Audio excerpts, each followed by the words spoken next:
we're seeing something that we've seen for years.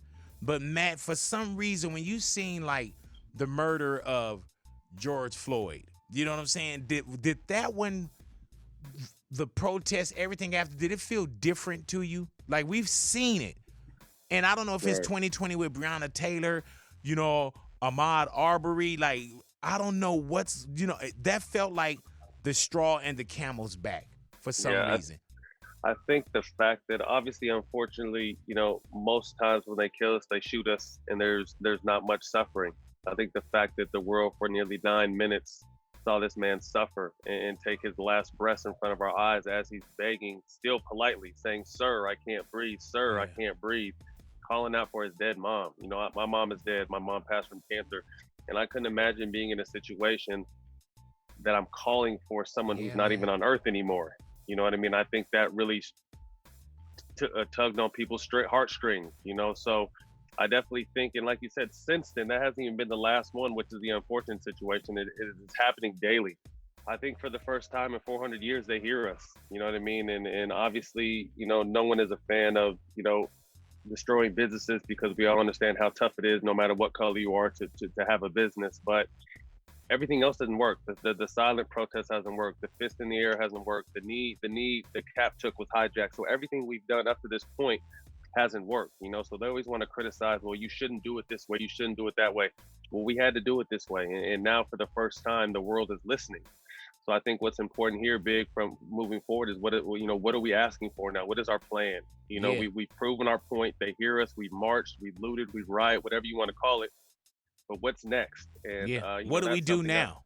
Yeah, Right. definitely. Like, what do we do now? And I think that the so-called real work starts now, because you've seen it, Matt. You've seen where they wanted to be, okay, well, you know what? They're going to protest. It's going to live on the front page, so on and so forth, for a little bit.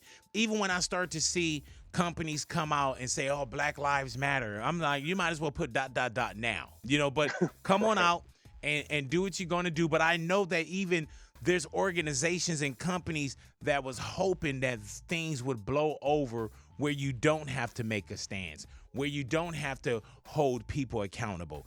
And now we're really starting to see, hopefully, an energy change, and an energy change where we don't let this get away from us. We don't think, No. okay, well, you know what?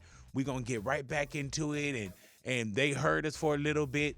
The real journey starts now, Absolutely. and I think where we are right now, Matt, with you being, Matt Barnes, with you being basketball player, known, whatever it may be, why did you feel it was necessary, Matt, for you to use your voice as opposed to being silent?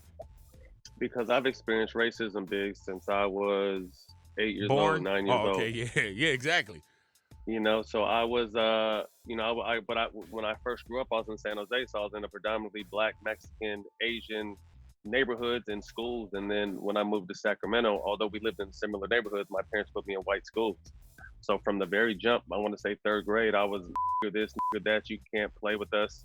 And when I went home, disheartened and not really understanding what was going on, instead of crying and getting consoled, my dad said, if they call you, fight them.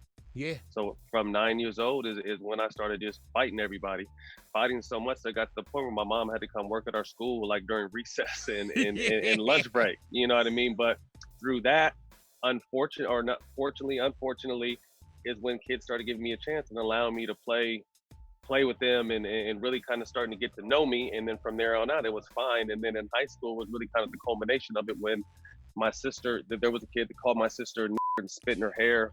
And I just happened to see the kid after school, and I whooped on him. And then like a week into my suspension, the school was vandalized by the KKK. Burnt down bathrooms, mannequins with my football jersey on, died, and Oh, all so kinds that of was stuff. directly towards you. That was at me. Yeah, swastikas all over my school. Die Barnes. So I've seen, although I'm biracial, I knew at 17, 18 that the world saw me as a Black man.